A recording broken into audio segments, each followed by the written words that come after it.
इस वीडियो में दिखाई गई कहानी पूरी तरह काल्पनिक है।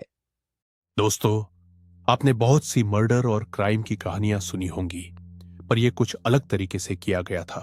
तो आइए आपको पूरी जानकारी के साथ समझाते हैं। उससे पहले हमारे चैनल को सब्सक्राइब जरूर करें। राजेश व कोमल की शादी की बुधवार को 27वीं सालगिरह थी। सालगिरह बनाने की तैयारियां हो रही थी। पूरा परिवार रात को सालगिरह मनाने की तैयारी की बात कर सोया था, मगर क्या पता था कि शादी की 27वीं सालगिरह का दिन उनका आखिरी दिन होगा।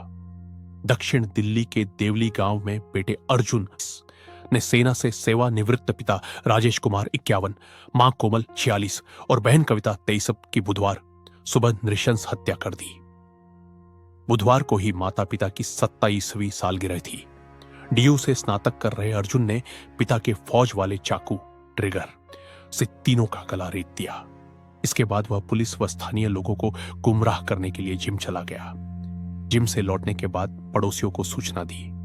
दक्षिण जिले के वाहन त्वरित चोरी निरोधक दस्ते एटीएस ने सीसीटीवी कैमरों की फुटेज, घर से चोरी लूटपाट के सबूत न मिलने और अर्जुन के चाल चलन को देखते हुए दिन भर की जांच के बाद शाम को उसे गिरफ्तार कर लिया। दक्षिण जिला पुलिस उपायुक्त अंकित चौहान के अनुसार मूल रूप से महेंद्रगढ़ के खेड़ी गांव निवासी पिता के सरेआम पीटने, डांटने व रोक-टोक से अर्जुन परेशान था। साथ ही मां व बहन भी उसके पीछे पड़ी रहती थी। आरोपी अकेला रहना चाहता था। पुलिस उसे साइको किस्म का युवक बता रही है। उसने पूरे परिवार को खत्म करने की साजिश एक सप्ताह पहले ही रच ली थी। सुबह अर्जुन ने पीसीआर कॉल कर पुलिस को जानकारी दी कि राजेश पहली मंजिल और कोमल व कविता भूतल पर मृत पड़ी हुई हैं। अर्जुन ने पुलिस को बताया कि सैर से लौटने पर उसने करीब 5:30 पर शवों को देखा।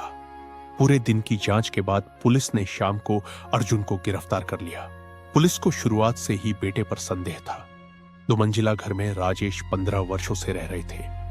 पुलिस बृहस्पतिवार को अर्जुन को कोर्ट में पेश करेगी। राजेश व कोमल की शादी की बुधवार को 27वीं सालगिरह थी। सालगिरह बनाने की तैयारियां हो रही थी। पूरा परिवार रात को सालगिरह मनाने की तैयारी की बात कर सोया था, मगर क्या पता था कि शादी की 27वीं सालगिरह का दिन उनका आखिरी दिन होगा। पीड़ित दंपति का बेटा अर्जुन बॉडी बिल्डर है। वह हर रोज सुबह जिम ऑफ मॉर्निंग वॉक करने जाता था। हर रोज की तरह वह बुधवार को सुबह जल्दी जिम गया था। लोगों ने यह भी बताया कि घर के मालिक राजेश की आज ही मैरिज एनिवर्सरी थी। उनके आसपास के लोगों से ज्यादा मिलना जुलना नहीं था, इसलिए लोगों को ज्यादा कोई जानकारी नहीं है। दक्षिण जिला पुलिस अधिकारियों के अनुसार पीड़ित परिवार के पड़ोस में रहने वाली एक बुजुर्ग महिला ने बताया कि जब बेटा सुबह जिम के लिए निकला था तो मां से उसकी बात हुई थी। मां को गेट लॉक करने के लिए बोला था। पड़ोसियों ने बताया कि जो मेन दरवाजा है उसमें इंटरलॉक सिस्टम अंदर और बाहर दोनों से लगता है। दिल्ली में 80 घंटे में 8 लोगों की हत्या, राजधानी दिल्ली में हत्या की वारदातें थमने का नाम नहीं ले रही है। लगातार 30 नंबर की रात से आज बुधवार सुबह तक 80 घंटे में 8 लोगों की हत्या हो चुकी है। इनमें 2 महिलाएं भी शामिल हैं। गांव के लोग सन्न इस तरह की वारदात कभी नहीं हुई। नेबसराय थाना की पुलिस इस मामले में मृतक के बेटे के अलावा आसपास के लोगों से भी पूछताछ कर रही है। साथ ही गली के बाहर लगे सीसीटीवी कैमरे को भी चेक कर रही है। वहां रहने वाले लोगों का कहना है कि देवली गांव में अभी तक इस तरह की कोई बड़ी वारदात नहीं हुई है, इसलिए गांव के लोग भी सन्न हैं कि यह क्या हो गया है। यहां के लोग पीड़ित परिवार के घर के पास एकत्रित होते तो पुलिस उन्हें हटा देती। राजेश पहली मंजिल पर मृत मिले। उनकी सोते हुए हत्या की गई है। चाकू जैसे धारदार हथियार से उनका गला काटा हुआ है। सिर पर ही चाकू के 2 निशान पाए गए हैं।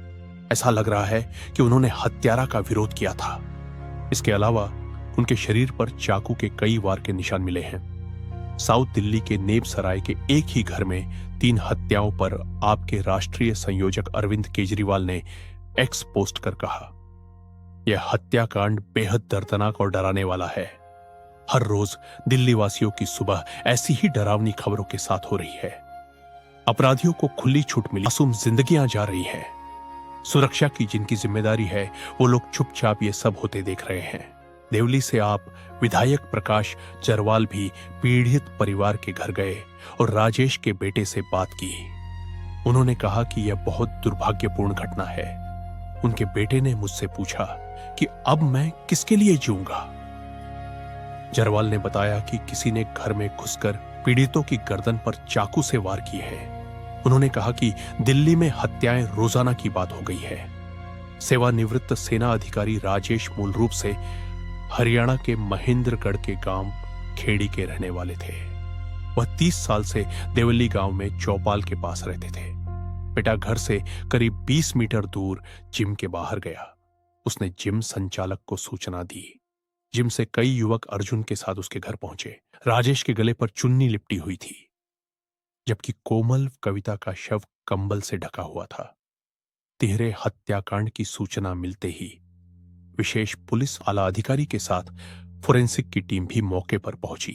राजेश कुमार सेना में तैनाती के दौरान एनएसजी कमांडो भी रहे हैं। करीब 7 साल पहले वह रिटायर्ड हुए थे।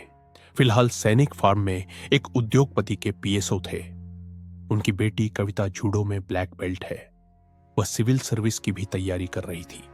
राजेश का बेटा अर्जुन भी राष्ट्रीय स्तर का बॉक्सर है। पुलिस उपायुक्त अंकित चौहान ने बताया कि हत्या के 1 से ज्यादा आरोपित शामिल होने की आशंका है। पुलिस विभिन्न पहलुओं पर छानबीन कर रही है। ऐसे ही काल्पनिक वीडियो देखने के लिए रियल क्राइम AI को सब्सक्राइब जरूर करें।